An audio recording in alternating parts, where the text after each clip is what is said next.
Bueno, vamos a ver cómo va esto.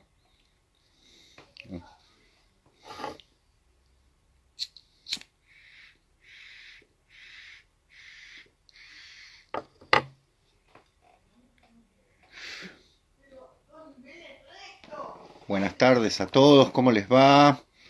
Aquí estamos, empezando. Hola desde San Miguel. Uy, ya se están sumando. Muy bien, vamos Diego Rafael, que ya estamos. Muy bien, a ver Dieguito, a ver si esto funciona. Ahí está. A ver, don Diego Rafael, a ver si ya estamos. Buenas tardes a todos. Hoy es un programa. ¿Cómo le va? Porrini, ¿cómo anda? ¿Cómo anda Ortega? Muy bien. Bien, bien. Acá Muy rezando porque la señal no nos falle nuevamente, porque hoy he estado perfecto. teniendo problemas con el Wi-Fi. Ah, eso es un problemón, sí, es verdad, es Pero verdad. bueno, vamos a tratar de hoy un poco más puntuales que la vez pasada. ¿Qué tal a todos los que están Muy ahí bien, saludándonos? Ya tenemos más de una perfecto. veintena de personas acompañándonos, así Un que gusto a vamos a todos. tratar de acompañarlos, ¿no, Seba? Ujú. Hoy con un Bien. tema muy particular. Sí, bastante. No tenemos libros para recomendar, pero creo que vamos a divertirnos un poco, o no, qué sé Eh, yo. bueno, porque hubo eh, algún suscriptor que nos Sí, preguntó sobre música. La verdad es que yo no soy musicólogo, sí soy melómano, que es otra cosa, y en verdad mientras vivo no con. sea megalómano, Sí, megalómano, claro. No, en este caso, bueno, ando por esos lados. Eh, Fundamentalmente responder un poco a esos gustos y hacer alguna relación con la literatura, ¿no? La música está muy en relación. Ahí te ponen riff en libros, ahí tenés unos cuantos, sí, mira. tengo hay un desorden acá porque seguimos con las reformas que hacemos a paso de hormiga, porque bueno, entre los classroom y demás, acá bueno, acá tengo interferencias de una fanática que está en vivo también y que dice Claro. que pierdo tiempo en otras cosas, pero bueno, A están ver, escuchando, ¿eh? dice, ¿cómo interpretan a las deidades griegas? O sea, ¿cómo y qué entendían ellos con esos dioses? Ah, Bueno, bueno. creo que estamos en condiciones, Sebastián, me parece que podemos arriesgarnos a decirlo, de informarles lo que se viene, ¿no? Sí, ¿Sí? ¿Qué te adelante. parece si Para lo responder a anunciamos ya? quien preguntó por los dioses. Sí, sobre los dioses, estén muy atentos al canal de ADTV porque con Sebastián estamos ya preparando, produciendo una serie de podcasts, van a salir en formato de audio ya que tenemos muchos problemas con la imagen y demás, un ciclo de mitologías comparadas. ¿Sí? Vamos a dedicarle varios programas, podcasts, con otro formato, no nos van a ver a nosotros, sino que vamos a hablar de, digamos, desde, ahí está, muy bien, mitología, ¿sí? Estamos preparando, vamos a hacer algo, vamos a trabajar un poco más con la edición del audio, va a ser en formato podcast y va a versar sobre distintas mitologías y entre ellas, por supuesto, va a estar la mitología griega, entonces la pregunta que nos han hecho recién va a estar respondida in extenso más adelante, así que tengan paciencia que seguramente la semana que viene sale la primera edición del podcast. Vamos a tratar de seguir los lunes con la emisión que podamos hacer. La verdad que la plataforma Zoom nos está funcionando bastante mal, no nos está haciendo, digamos, de ayuda para que salga una buena calidad de imagen y de sonido, así que por ahí vamos a pasar al formato podcast. Anunciamos ya que mañana sale el programa dedicado a Thomas Mann. Estuvimos hablando una hora larga sobre Thomas Mann, que ya está grabado ese programa, va a salir mañana. Y bueno, ahí Sebastián les está mostrando nuestro primer libro, publicado en febrero del año pasado, del 2019, Respondo a quien nos sobre, preguntó. claro, sobre mitología griega, nórdica y maya, y de alguna manera, no sé cómo llamarlo, Seba, este ciclo de programas sobre mitologías comparadas viene a refundar, digamos, las bases de ese libro. Así que quédense con paciencia y con ganas porque próximamente en la última página va a haber novedades. Quizás no sea algo llamado La Última Página, ¿no? Por ahí le vamos a buscar otro nombre como para no mezclarlos tantos, porque hemos Y le vamos a tener que tratado de poner hacer más índice. contenidos al canal, exacto, sí, vamos a ponerle otro nombre. El canal es de ADTV, digamos, es de la Asociación de Estudios Humanísticos, pero bueno, tiene primacía La Última Página porque es el programa que prendió, digamos. Intentamos hacer un programa de entrevistas llamado Nota al Pie, que va a volver en algún momento porque tenemos muchas personas que nos están pidiendo, no pidiendo, pero sugiriendo colaboraciones, inclusive entre los que están aquí suscriptos y nos siguen todos los jueves en los vivos, hay muchas personas que quieren colaborar y por ahí abrir el espacio no me parece desacertado, sobre todo en estos tiempos en los que la comunicación es mucho más, perdón, se escucha, se escucha. Perdón, Está, tengo interferencia de fondo. Tengo a mi esposa que está trabajando también y se escuchan sus intervenciones de fondo. Pero, como les decía, vamos a seguir abriendo el espacio para contenidos de distinta índole. Así que, nada, como para dejar picando la pelota sobre mitología, se viene un ciclo dedicado estrictamente a la mitología, no con el formato de la última página, con otra calidad de audio tal vez, otro formato de edición, pero bueno, esperamos que tenga el mismo alcance para todos los suscriptores, que ya son casi 8.000. Queremos llegar a 10.000 suscriptores antes de que termine la cuarentena, cosa que no va a ser difícil porque esta cuarentena parece que no va a terminar en lo inmediato. bueno, exactamente. Bueno, maestro, ¿qué le parece si vamos al tema? Porque después nos quedamos Mm, sin tiempo. sí, Hecho perdón, los me anuncios colgué. parroquiales. No, no, está muy bien, está muy bien. Ya ya Hecho los hicimos los anuncios, anuncios. vamos ahora a la...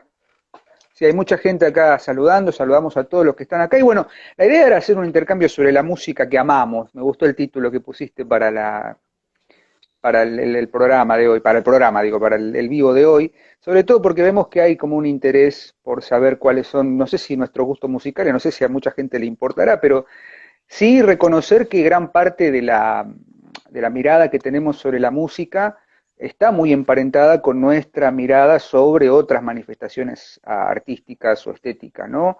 Inclusive con la literatura. No sé qué pensás, Exacto. Eva. Bueno, sí, totalmente. Valga decir que, a ver, vamos a ordenarnos un poco. Eh, yo vengo de una familia en la que nadie era músico profesional, pero sí se vivía en la música.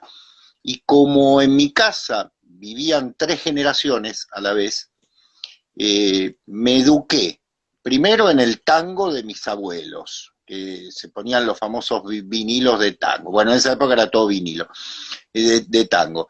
Después el jazz, por mi padre fundamentalmente, sí, también los boleros, ¿no? Por supuesto, pero muchísimo jazz, me acuerdo. Y la generación de mi hermano, que me lleva unos años, que es un poco mayor que yo, era el que traía la música del momento, ¿no? El rock sobre todo de los años 70, de los años 80, que era la música que él escuchaba en ese momento. Un rock bastante, hoy en día bastante clásico, ¿no?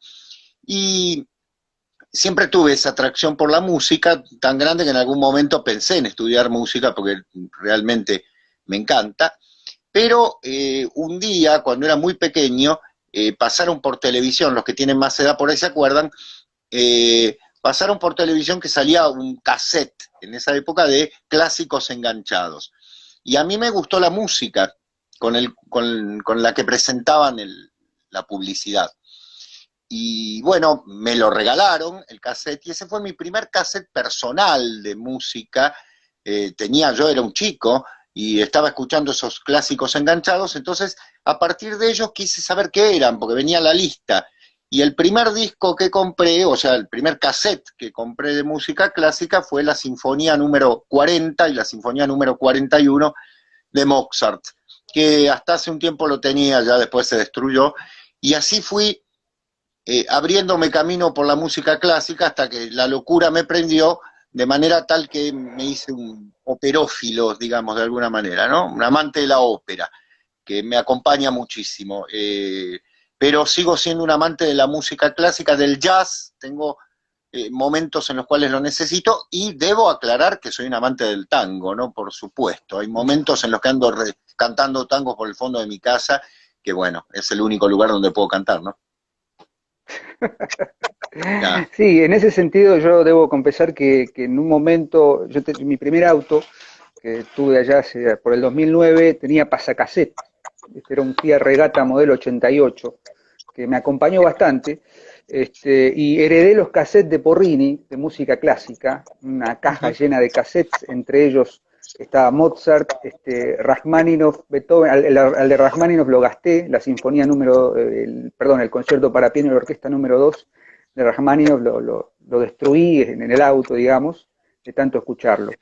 Pero la formación musical o digamos el gusto por la música, bueno, en principio yo vengo de una familia de origen paraguayo, entonces tenemos por ahí el primer contacto con la música folclórica, ¿no? La música tradicional de nuestro país, pero sí desde muy chico fui un gran seguidor del folclore.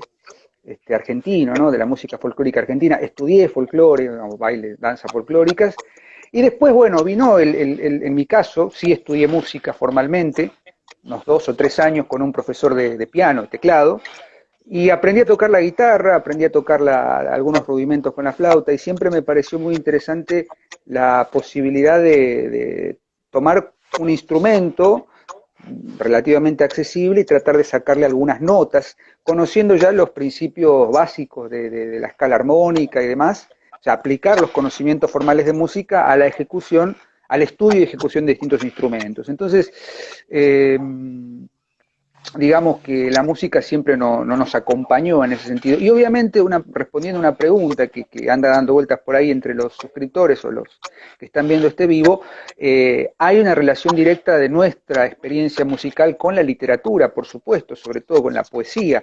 Claramente la poesía tiene un principio musical, la lírica, ¿no? Si hacemos la etimología de la palabra, lírica es aquello que surge como manifestación del acompañamiento de la lira, ¿no? Los poemas tienen un principio musical, pero fue mucho tiempo después, ya creo que hará unos 8 o 9 años, que empezó a surgir el tema de la relación fuerte entre música y lingüística, música y sintaxis, que de hecho tenemos un programa en la última página dedicado a principios de armonía sintáctica, en el que de algún modo nosotros encontramos la beta para justificar, entre comillas, nuestro gusto musical y llevarlo al plano de las relaciones directas con la manifestación del lenguaje.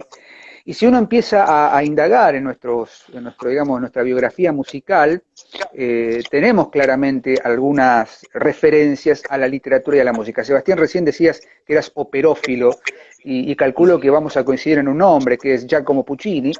Y si Mm, no pensamos en Puccini y la literatura, no solamente con el proceso de transposición, ¿no? De cómo Puccini llevaba la literatura a sus obras operísticas, sino, digamos, la esencia narrativa que hay en las óperas de Puccini, vamos a encontrar por qué no solamente nos gusta la música como instrumentación o como manifestación de melodías y de progresiones armónicas y de cantantes y de arias y demás, sino también porque hay un principio lingüístico, sintáctico, y claramente eso va a ser llevado a sus máximas expresiones con gente que está diciendo acá, Wagner, por ejemplo, es innegable la influencia que tiene Wagner en la relación entre música, literatura y poesía. Entonces, Wagner me parece un compositor integral, pero tampoco quiero dejar de lado a los grandes compositores de la música llamada clásica,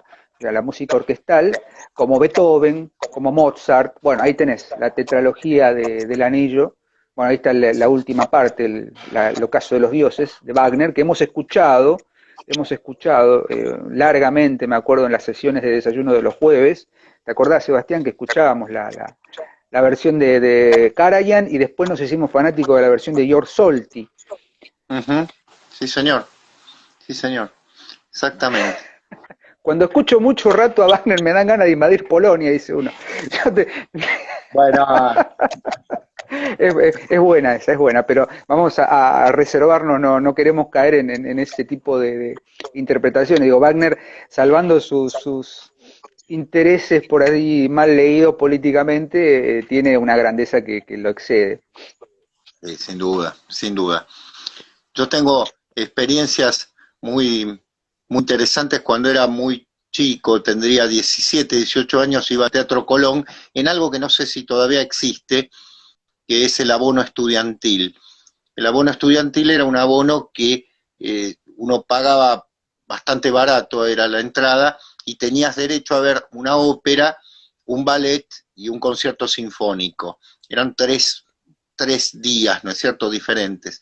Y me acuerdo que un año me tocó Parsifal, ¿no? Que los que la han escuchado saben que Parsifal es de Wagner, es una ópera un tanto complicada.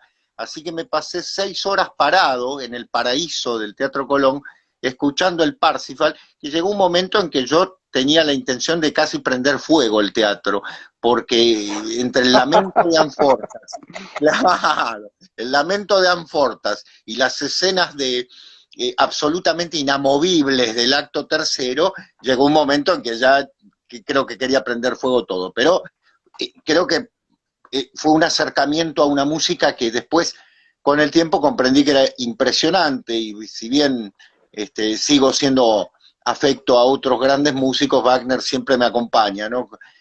La obertura de Tannhäuser me sigue pareciendo imponente, la muerte de amor de Tristán y Isolda me parece una de las grandes joyas de la música, y el final, así como la muerte de Sigfrido, me siguen pareciendo genialidades, ¿no? En el mejor sentido.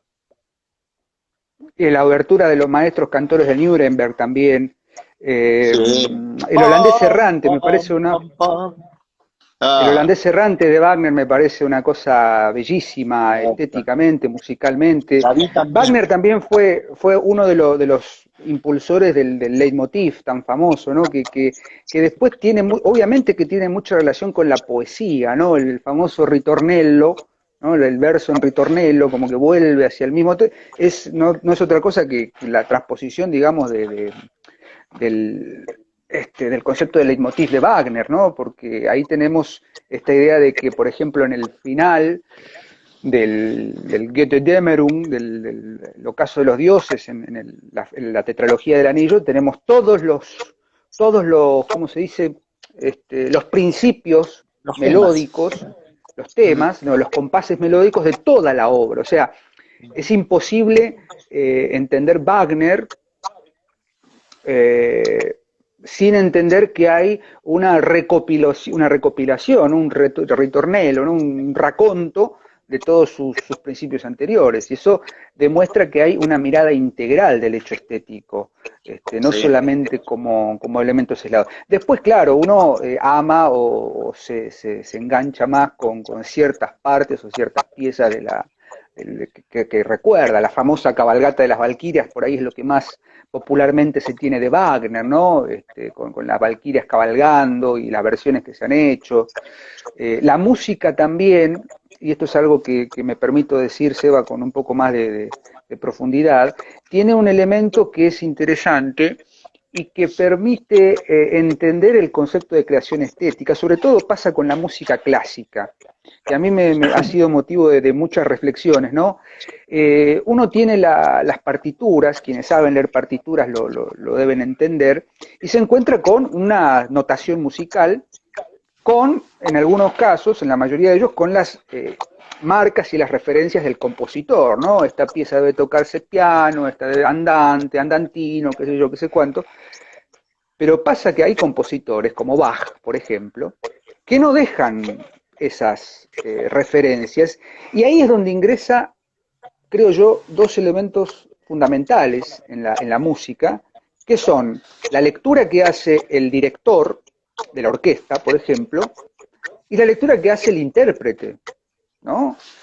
Entonces yo siempre pienso, las piezas de Bach, por ejemplo, de Johann Sebastian Bach, exponente máximo del barroco, sobre todo en Alemania, pienso en las piezas de Bach y pienso en las interpretaciones del pianista canadiense Glenn Gould, que Glenn Gould básicamente lo que hacía era tomar la pieza y tocarla como a él se le ocurría.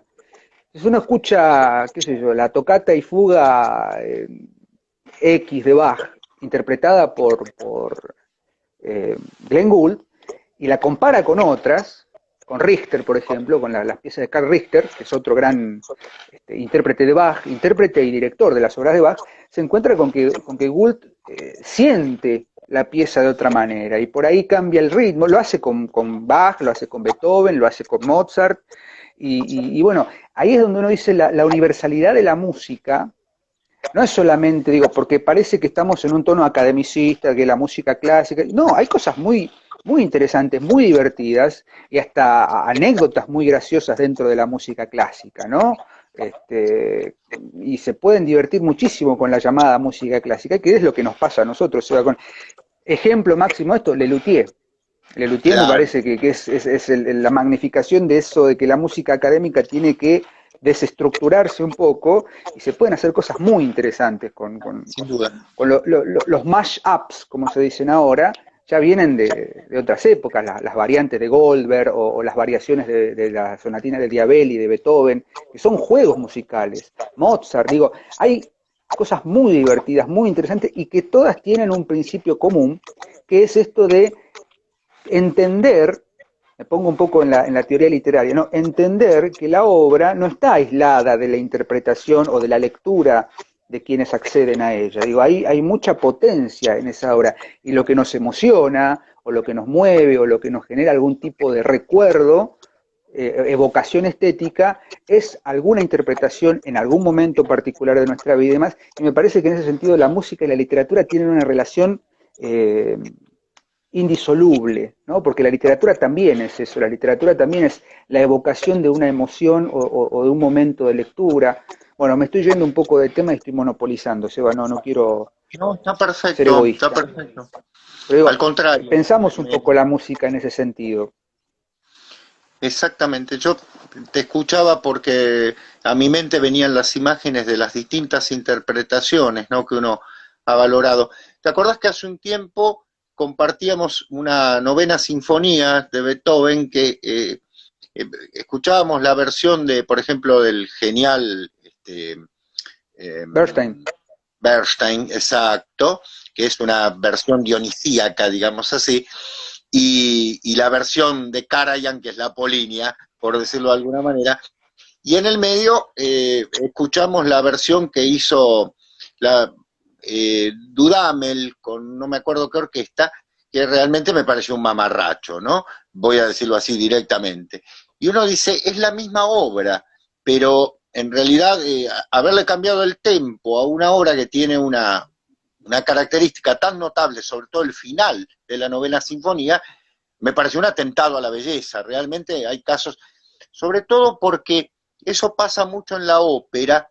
Ustedes verán que a veces yo miro por YouTube muchas puestas de ópera en el mundo, ya que no tengo posibilidad de viajar, las veo por YouTube, y me da mucha un bronca cuando, por ejemplo, paréntesis, puedo hacer un paréntesis, perdón, Sebastián. Quiero saludar especialmente a Julián Caloyero, que nos está diciendo que concuerda con lo que decimos.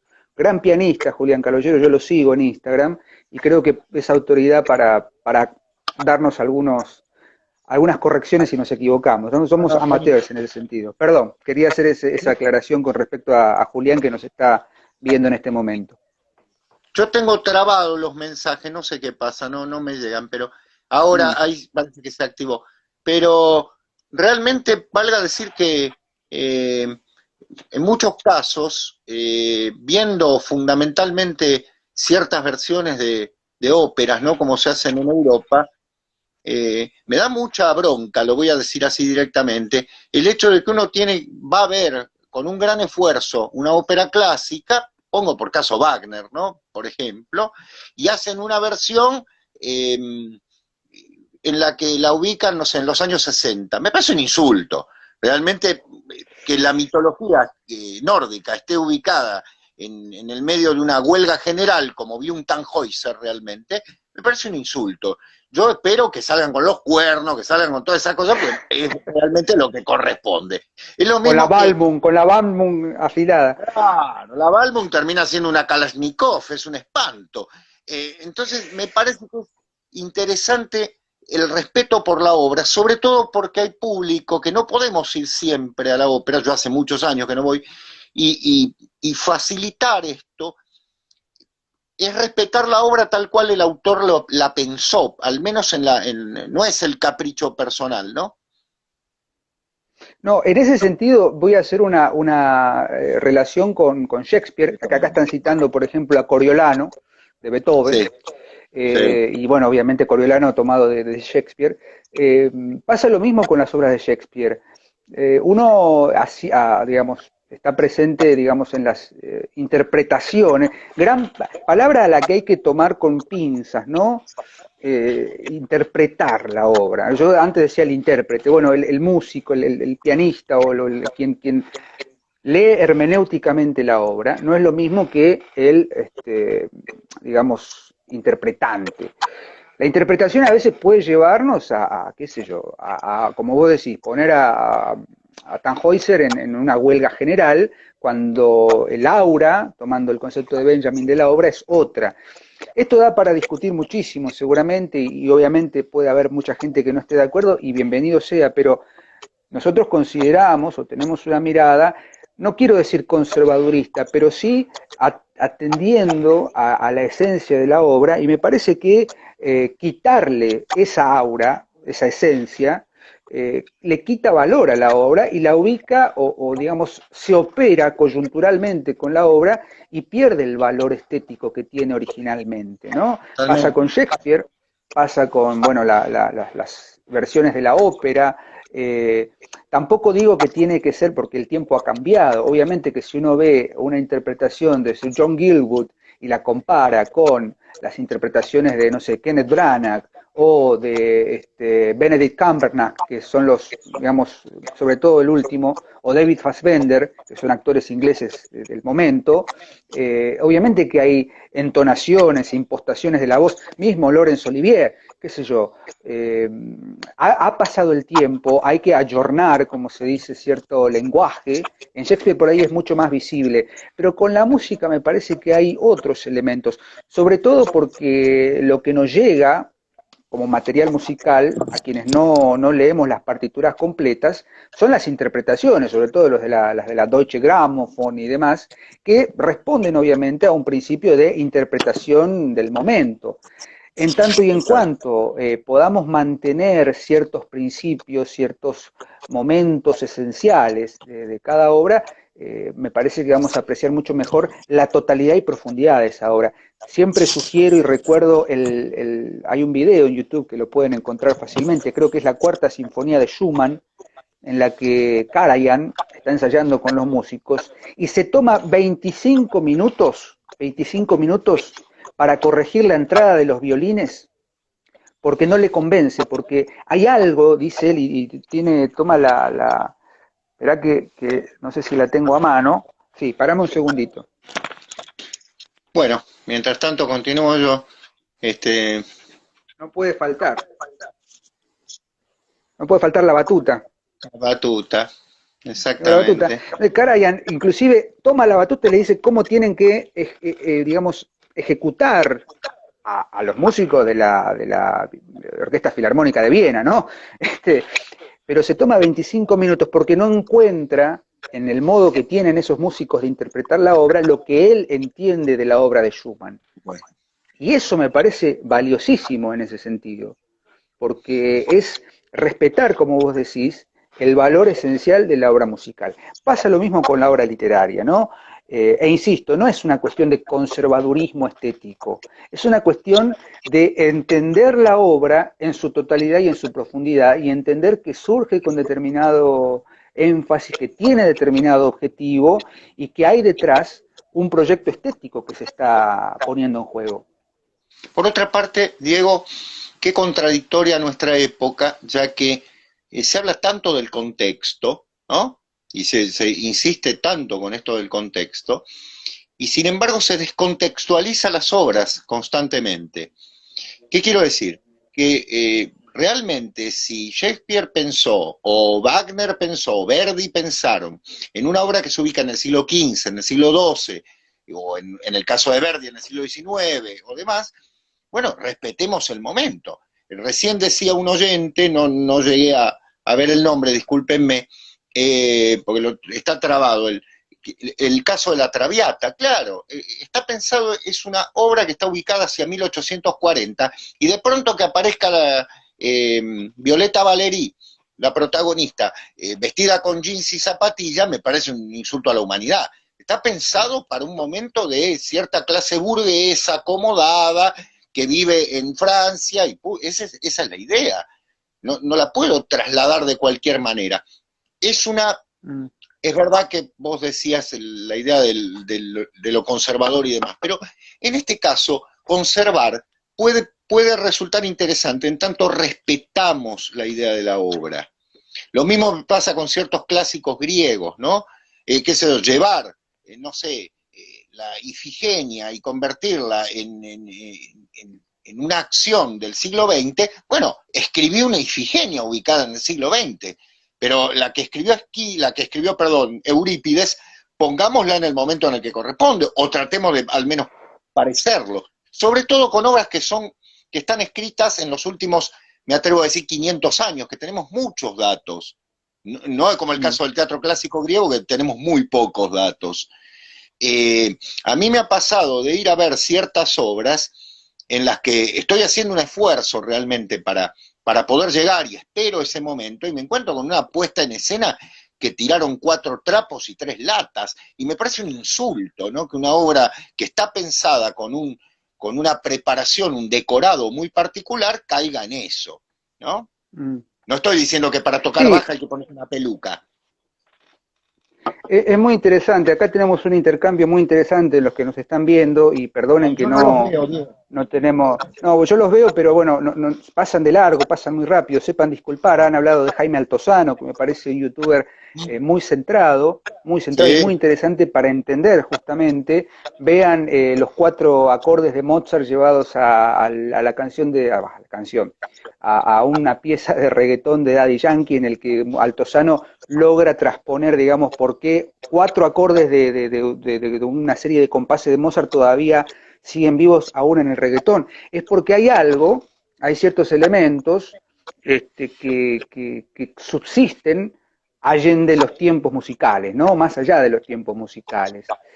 Eh, y hay muchísimo por charlar, sobre todo, y muchísimo por polemizar, sobre todo. Nos decían recién, bueno, hay que releer las menas de Cortázar, lo decía este Marinero Miel, que es un gran lector y un gran actor también, que de Cortázar sabe una bocha, por así decirlo, Leandro también nos comentaba esto. Digo, hay muchísimo por discutir y muchísimo por charlar, pero siempre teniendo en cuenta el primer valor. Hace un tiempo, allá por el 2013-2014, me tocó trabajar en el postítulo del Mariano Acosta de Literatura y Cine, digamos, en el ciclo el postítulo dedicado a lenguajes narrativos y sus transposiciones en distintos medios audiovisuales, y trabajamos en el taller de transposición, y por ejemplo tomábamos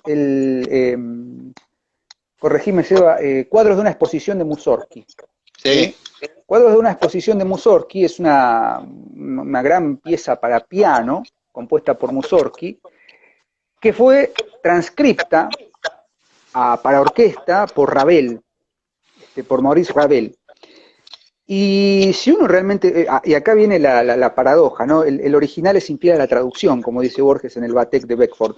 Eh, la pieza que compuso, digamos, la transposición que hizo Ravel de los cuadros, son, me permito decirle, mucho más interesantes musicalmente que la propia composición de Mussorgsky. Y ni Claro. hablar de lo que Emerson, Lake and Palmer, perdón, en los años 70 hicieron con cuadros de una exposición que lo llevaron al rock progresivo y al rock sinfónico sin perder la esencia original de la obra. Digo, no hay una nota movida, lo que cambia en todo caso en la instrumentación, lo que cambia es el sentido. Digo, hay muchísimo para discutir. El rock, sin ir más lejos, el rock tiene principios musicales que son tomados de la música clásica. Música barroca. La música barroca, digamos, las fiorituras del rock, los solos de guitarra del rock, son claramente es revisitar lo que hacía Mozart en su momento. Mozart tomaba una pieza musical y la descuartizaba para reconfigurar. Se ha hecho muchísimo esto en la música, sobre todo en la música instrumental. Otro cantar es, hablando de música, es la música moderna o la música contemporánea, en la que hay una conjunción entre la composición musical propiamente dicha, instrumental, y la letra, ¿no? The lyrics, como le dicen en inglés, las letras, y la conjunción entre poesía, música, que ahí es un poquito más difícil hacer una disquisición o una toma de postura porque obviamente ya no nos metemos en otros terrenos que todavía, desde mi caso, por lo menos desde mi punto de vista, me falta muchísimo por escuchar todavía. Entonces, uno toca de oído en ese sentido. Todavía Ese, me parece que también hay mucha música instrumental y clásica que hay que escuchar todavía. bueno, sí, obviamente. Yo, Diego, eso es lo bueno, ¿no? De la composición musical como de la literaria, ese infinito que representa la música, ¿no?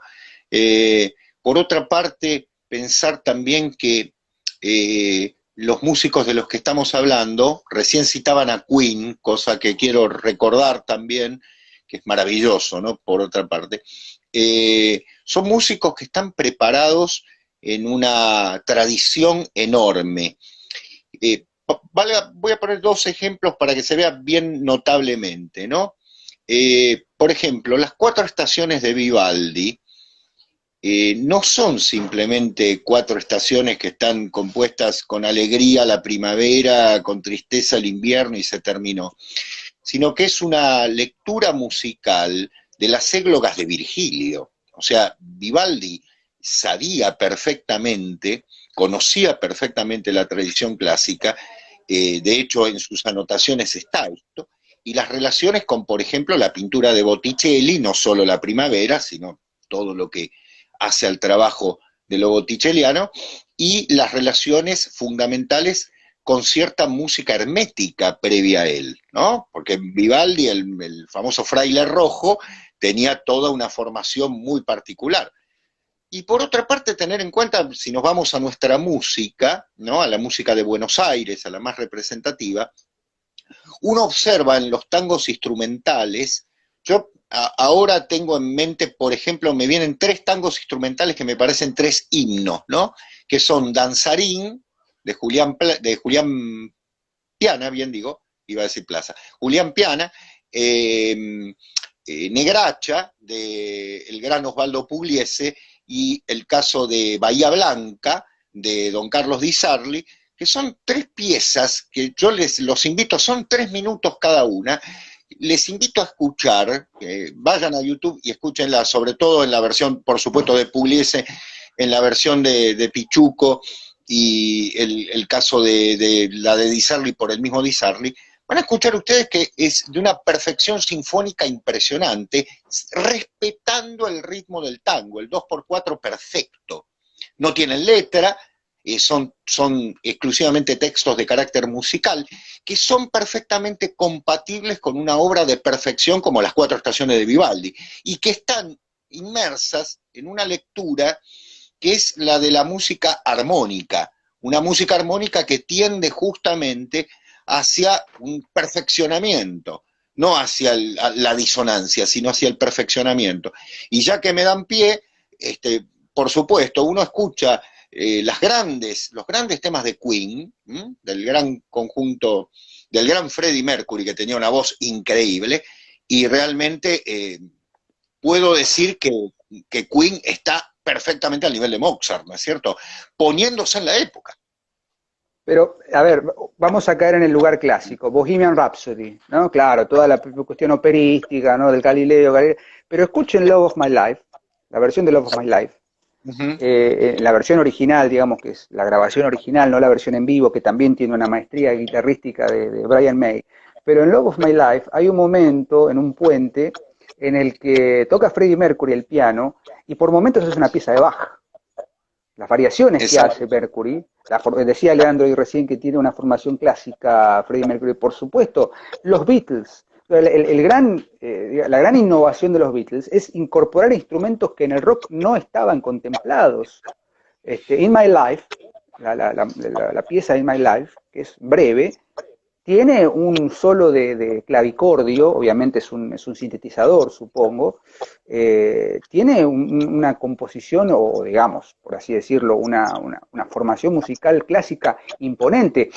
El propio Paul McCartney cuenta que compuso, ¿cómo se llama esta? Blackbird, los primeros compases de Blackbird, que son clásicos, están en sol mayor, lo compuso mientras jugaba con una gavota de Bach. No recuerdo ahora la pieza, no sé si era una gavota o un rondó, no me acuerdo, que es pam pa pam pa pa pam pa pa pam pa pa. Bueno, toma esos bajos y aparece sin darse cuenta Blackbird. Digo, y ahí tenemos la esencia. ¿Se puede escuchar a estos músicos sin formación académica, sin formación clásica? Por supuesto, en tanto y en cuanto después, cuando hacemos una escucha más profunda y decimos, ¿por qué? O sea, me gusta, ahí está el burré, gracias Julián Calogero, es un burré, creo que está en mi mayor o mi menor, no me acuerdo. Y Paul McCartney toma ese burré de Bach y lo convierte en Blackbird, digo, los primeros compases.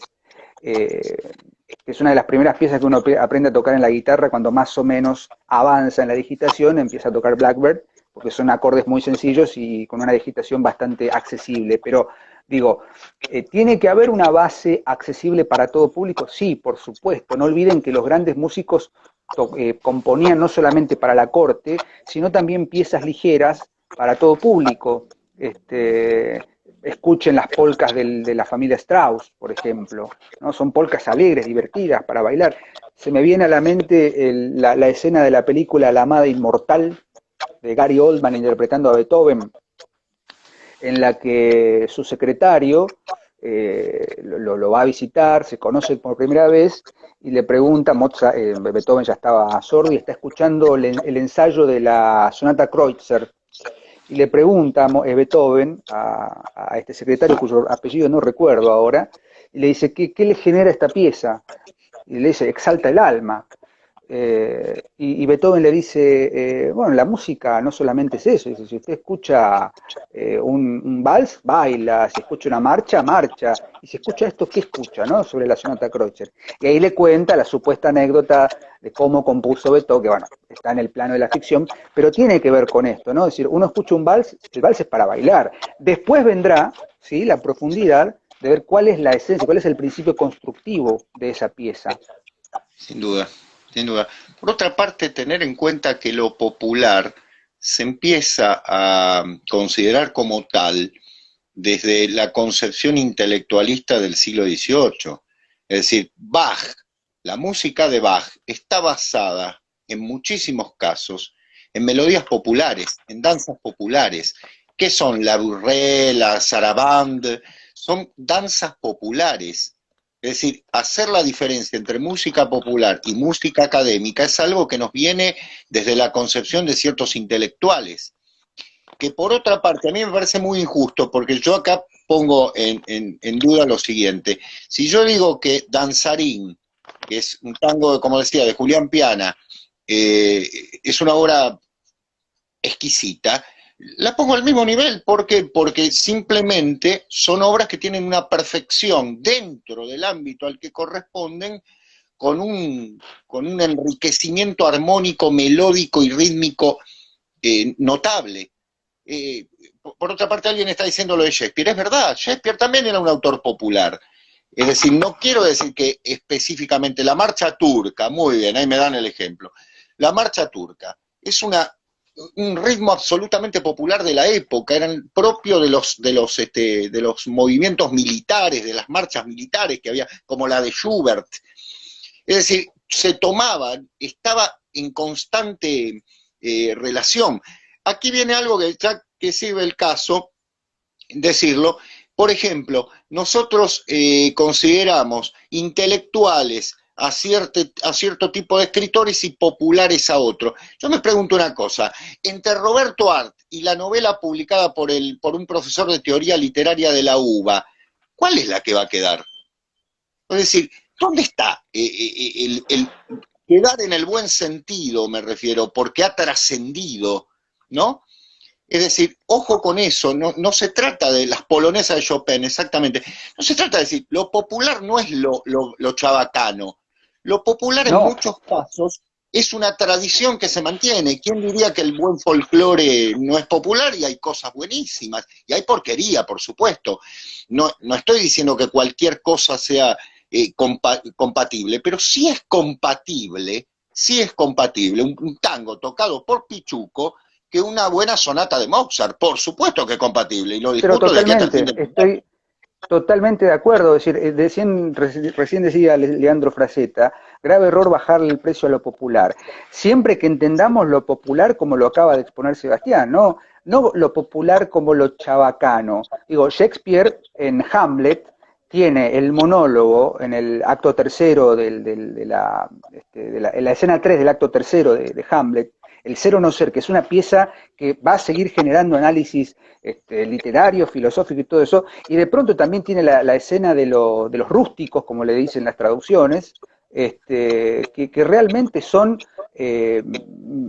piezas o momentos absolutamente, se me permite el término, vulgares, porque el Teatro del Globo era donde se conjugaban la clase Esa, alta, por así decirlo, y el pueblo en el yard, en el patio, ahí en donde estaban la gente parada mirando la pieza, había que ser tipos escanciando, tipos puteando, digamos, usaba un lenguaje vulgar, el doble registro en Shakespeare. Y pasa lo mismo con muchas piezas clásicas de Bach, de Mozart, de Beethoven, es decir, está la solemnidad, pero también está la necesidad del divertimento, por supuesto, el andante, el andantino, andantino gracioso, ¿no? Que son formas de música mucho más cercanas al pueblo, por así decirlo, ¿no? Al pueblo y sus tradiciones. ¿M? Son tradiciones. Eh, exactamente. bueno, acá se arma el tole tole, dice los Beatles son ruido, no hay A ver, no, argumentos por ahí. Dicen que los Beatles son ruido. Bueno, son opiniones, ¿no? Obviamente, uno trata de sostener sus ideas con argumentos y son respetables las opiniones, ¿no? Pero me parece que va por ese lado nuestra mirada, o por lo menos la música que amamos, volviendo al título de nuestra publicación, va por ese lado, ¿no? Pensar o repensar las categorías, no solamente literarias, sino musicales, más allá de la mera opinión. yo creo que, Diego, también tenemos que tener en cuenta que es interesante la actitud pedagógica que podemos llegar a tener en algunos casos, ¿no? A mí me pasa con los chicos que me hacen escuchar lo que ellos escuchan. Yo la verdad que hay cosas que no puedo tolerar en ese sentido, pero les pregunto a veces si escucharon tales cosas y entonces les hago escuchar. Por ejemplo, como decías vos, Rachmaninoff, que sé, no sé, de pronto una partita de Bach, y me ha pasado, para asombro de ellos mismos, que de pronto descubran que eso también forma parte de, y que es interesante, pero que lamentablemente el bombardeo constante que sufrimos de parte de ciertos medios de comunicación hace que lo popular se convierta justamente en algo chabacano, es lo que se pide, digo chabacano por decir un término. Me parece que lo popular, por ejemplo, por tomar por caso, como vos bien decías, ciertos temas de las obras clásicas forman parte del lenguaje popular, pero popular bien entendido, entendido Uh -huh. justamente por algo que tiene que ver con una tradición popular, ¿no? Matías Capa nos pregunta si conocemos el término gustocracia. Calculo que yo no lo conozco con ese término, pero voy a tomar una idea. A mí me gustan ciertas cosas, a Sebastián le gustan ciertas otras, pero no podemos elevar o no podemos hacer una valoración crítica sostenidos en el gusto. ¿Sí? Claro, hay un paso más. Lamentablemente las grandes compañías discográficas, digamos las mercantilistas, aquellas que se nutren del mercado, y esto está comprobado empíricamente, van más que nada para ver qué es lo que engancha, lo que prende, independientemente de lo que hay detrás, ¿no? Como vos dijiste recién, ¿no? Yo puedo tomar 4 o 5 elementos que circulan dentro del inconsciente colectivo y llevarlos a su máxima expresión y manejarlos de modo tal que convierta un hit, o sea, una pieza en un hit, ¿no? Que engancha, el hit del verano, Exactamente. porque se puede bailar, porque se puede silbar, porque se puede tararear y tal. Ahora, detrás de eso no solamente tiene que haber un gusto, sino tiene que haber un por qué me gusta. Claro. Si yo puedo entender por qué me gusta y puedo ir a una valoración que va a trascender el momento, digo, bueno, ahí tenemos algo interesante. Ahora, me gustó y seguramente, a ver, yo te voy a poner un ejemplo clarísimo, Seba, vos no lo vas a entender porque no estabas en la pomada en ese momento. Allá No. por el año 2000, 2001, 2002 más o menos, se había hecho un hit que era ¿cómo se dice? Un grupo un grupo español, las Ketchup se llamaban ellas, y era un tema llamado Acerejé.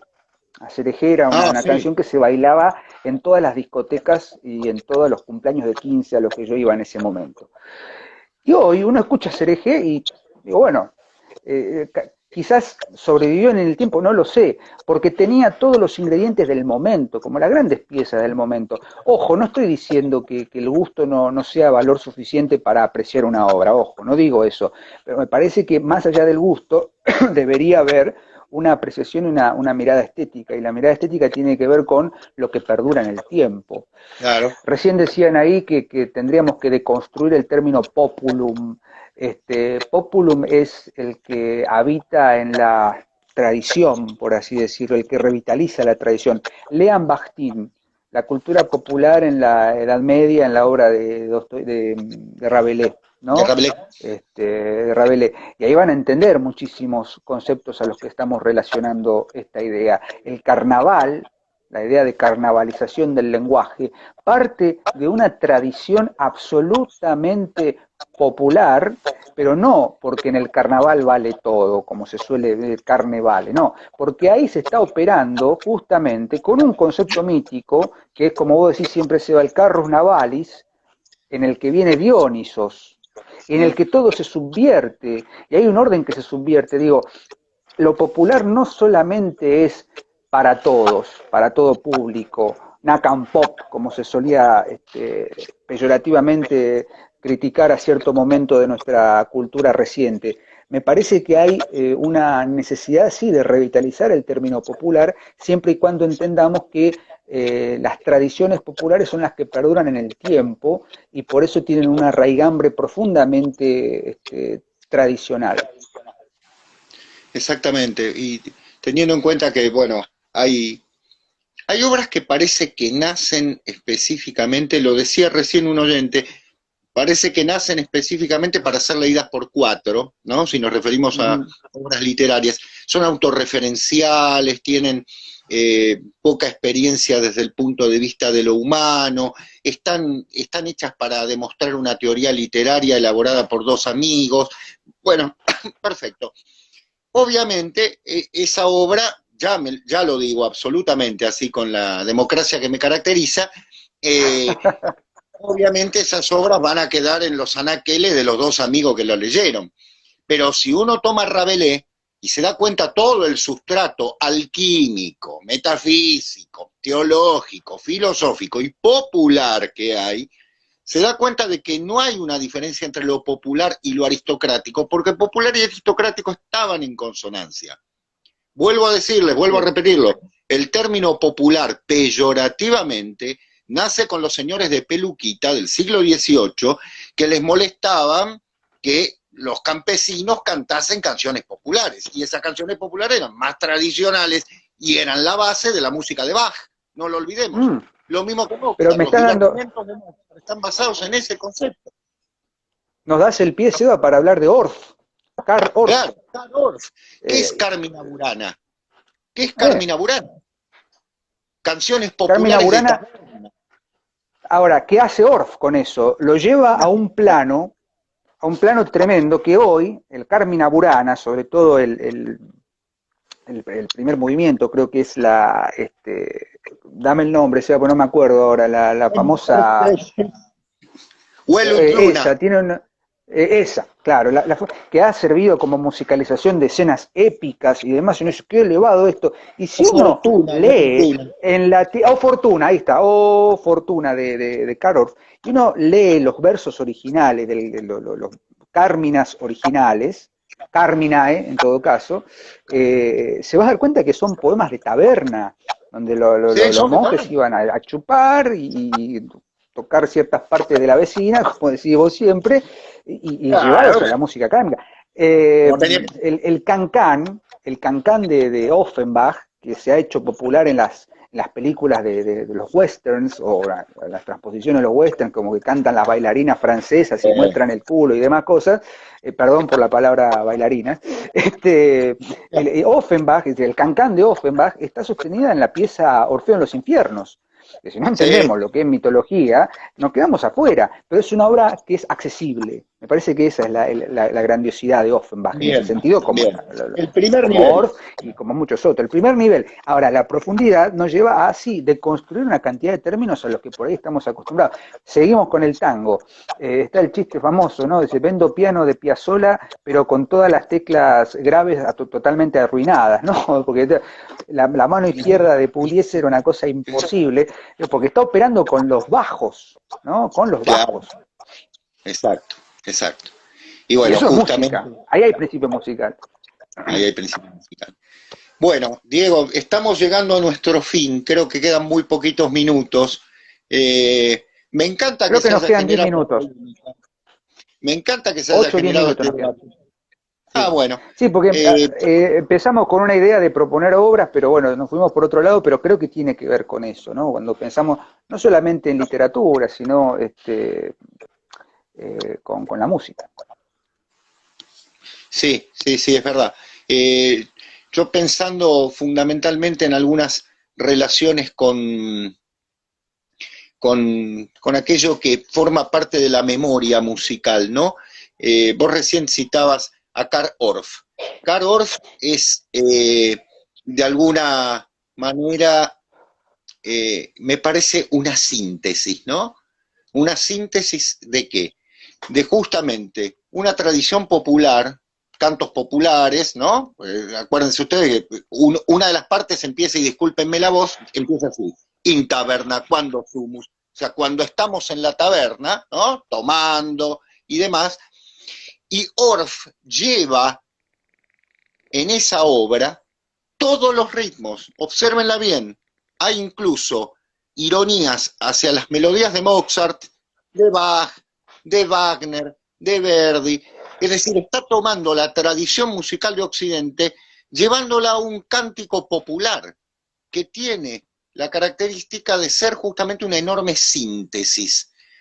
Cuando uno repite eso, yo digo que a veces cuando se puede tararear una música, está nombrando Vivaldi, sí, un genio, bueno, hablamos exactamente al comienzo de las cuatro estaciones, eh, cuando uno puede tararear es porque el primer nivel está absolutamente cumplido. Sí, Sí que remite, claro, lo absolutamente. dice Julián, claro que remite a algo legendario, exactamente. Es una música que, Y si yo, bien tiene un componente rítmico imponente, viene a representar el ritmo del verso latino tradicional. Ritmo, no rima, ritmo. para los estudiantes de latín es fundamental, sobre todo para entender el tema de escanciar, ¿no? Escancir, perdón, escanciar es otra cosa. Eh, es otra cosa, que también tiene que ver con los Carmina Burana. Yo cierro con los minutos que nos quedan, si se me permite, con algo que hemos compartido con Sebastián en innumerables ocasiones, que también la música en su sentido más profundo, y por eso amamos esto de la música y su profundidad, nos puede llevar musicalmente a estados de exaltación. Escuchen los últimos 8 minutos, fundamentalmente en la versión de Leonard Bernstein, que está en YouTube, Ya de la sé. resurrección de Gustav Mahler. Mahler, la Sinfonía número 2, La Resurrección.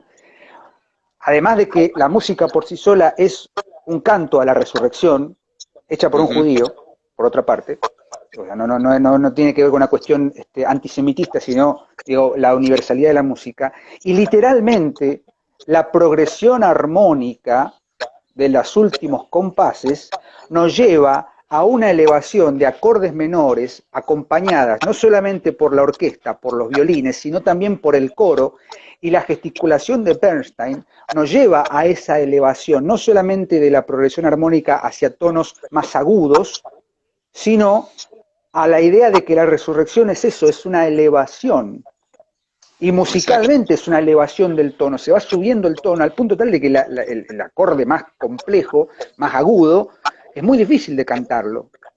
Digo, es todo eso, la música. Totalmente. Bueno, Bueno, yo perdón, retomo nos lo fuimos que de... recién alguien citó la égloga cuarta de Virgilio. Bueno, lo felicito. 10 segundos, Diego. 10. Bueno, nos vemos. Guarda el vivo, no te olvides. Un abrazo a todos y gracias. Chao, nos vemos.